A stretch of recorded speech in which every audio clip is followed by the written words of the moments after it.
जय माता दी। भारतवर्ष में त्योहारों पर कहानियाँ सुनने का रिवाज है। उन्हीं में से यह एक भाई दूज की कहानी है जो हम अभी सुनाने जा रहे हैं। एक भाई और बहन थे। उनकी माँ मर चुकी थी तथा उनके पिताजी ने दूसरी शादी कर ली थी और नई माँ घर पर आ चुकी थी। अब वह नई माँ का व्यवहार बच्चों के प्रति अच्छा नहीं था।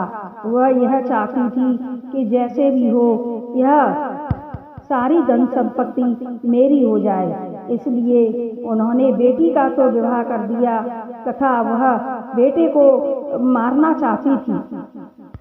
अब बेटे की भी शादी हो चुकी थी, लेकिन जब उसकी बहन विदा होकर के गई थी तब वह अपने भाई से कहकर के गई थी कि यह हमारी सौतेली माँ तुमको मारना चाहती है और सारा धन हड़पना चाहती है, इससे तुम अपने आप को बचा करके रखना। फिर भी अगर कोई घटना घट जाती है तो तुरंत मुझे खबर करना, अपना भेद किसी को भी मत देना। बेटे की शादी होने पर बहू घर में आ गई। तब उसकी माँ ने बहू से कहा कि तुम अपने पति को पूछ करके बताना कि उसका जी काय में है। तब उस बहू ने अपने पति से कहा कि तुम्हारा जी काय में है। तब उसने कहा तुझ में, माता में, पिता में, भाई में, बहन में, सभी में मेरा जी है। तब उसने कहा कि ठीक है। और दूसरे दिन सास के पूछने पर उसने कहा कि वो तो ऐसे कह रहे थे कि माँ में, पिताजी में, भाई में, बहन में, तुझ में, सभी में मेरा जी है। तब उसने कहा कि नहीं, तू अच्छी तरीके से पूछना।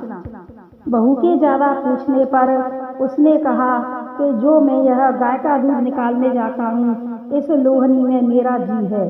जब सास ने उससे अधिक ज़्यादा पूछा तो उसने कह दिया कि वो तो कह रहे थे कि लोहनी में उनका जी है। तब सास ने लोहनी में एक बिच्छू और सर्प को ला करके बिठा दिया, क्योंकि जैसे ही वह लोहनी को उठाएगा तो बिच्छू और सर्प उसको काट लेंगे। और दूसरे दिन जब उसने लोहनी को उठाया तो भगवान की कृपा से बिच्छू की तो अंगूठी बन गई और सांप की बेल्ट बन गई। वह तो समझ गया कि यह कल मैंने कहा था वह इस नई माँ की कोई चाल है। तब उसने कहा कि माँ, यह बहुत ही सुंदर अंगूठी और बहुत ही सुंदर बेल्ट आपने कब बनवाई? तब उसने कहा कि हाँ बेटा, मैंने तुम्हारे लिए बहुत ही सुंदर बेल्ट और अंगूठी बनवाई है।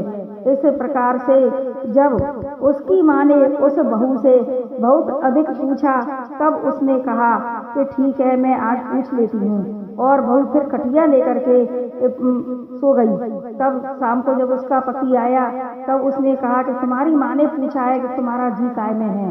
तब उसने अपनी पत्नी को समझाया कि तुम तो समझती नहीं हो, यह माँ मुझे मारना चाहती है, इसीलिए यह बार बार पूछ रही है, लेकिन मैं तुम्हें भेद दे देता हूँ, लेकिन मुझे अगर कुछ हो जाए तो तुरंत मेरी बहन के लिए खबर कर देना।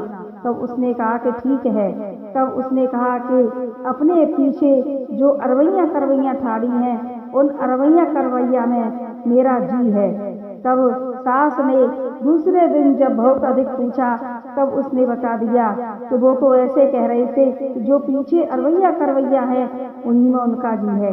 तब सास ने कहा कि ले बहू, आज तू चौका में रोटी बना और मैं गोबर कूड़ा करने जाऊंगी। और रोजाना बहू से कूड़ा करकट गोबर कूड़ा करवाती थी और खुद रोटी बनाती थी। इसलिए उसने जब ऐसा किया तब वह उस अरवैया करवैया में आग लगा के आ गई। जैसे ही अरवैया करवैया जलती आए तो उसके पति का जी घबरा कर आए। जब उसने देखा कि मेरा पति तो बहुत ही बेहाल हो गया है, तब उसने अपने कुत्ते के गले में 4 रोटी बांधी और एक चिट्ठी बांधी, जा और मेरी ननद के देश जा, मेरी ननद को खबर दे के आ।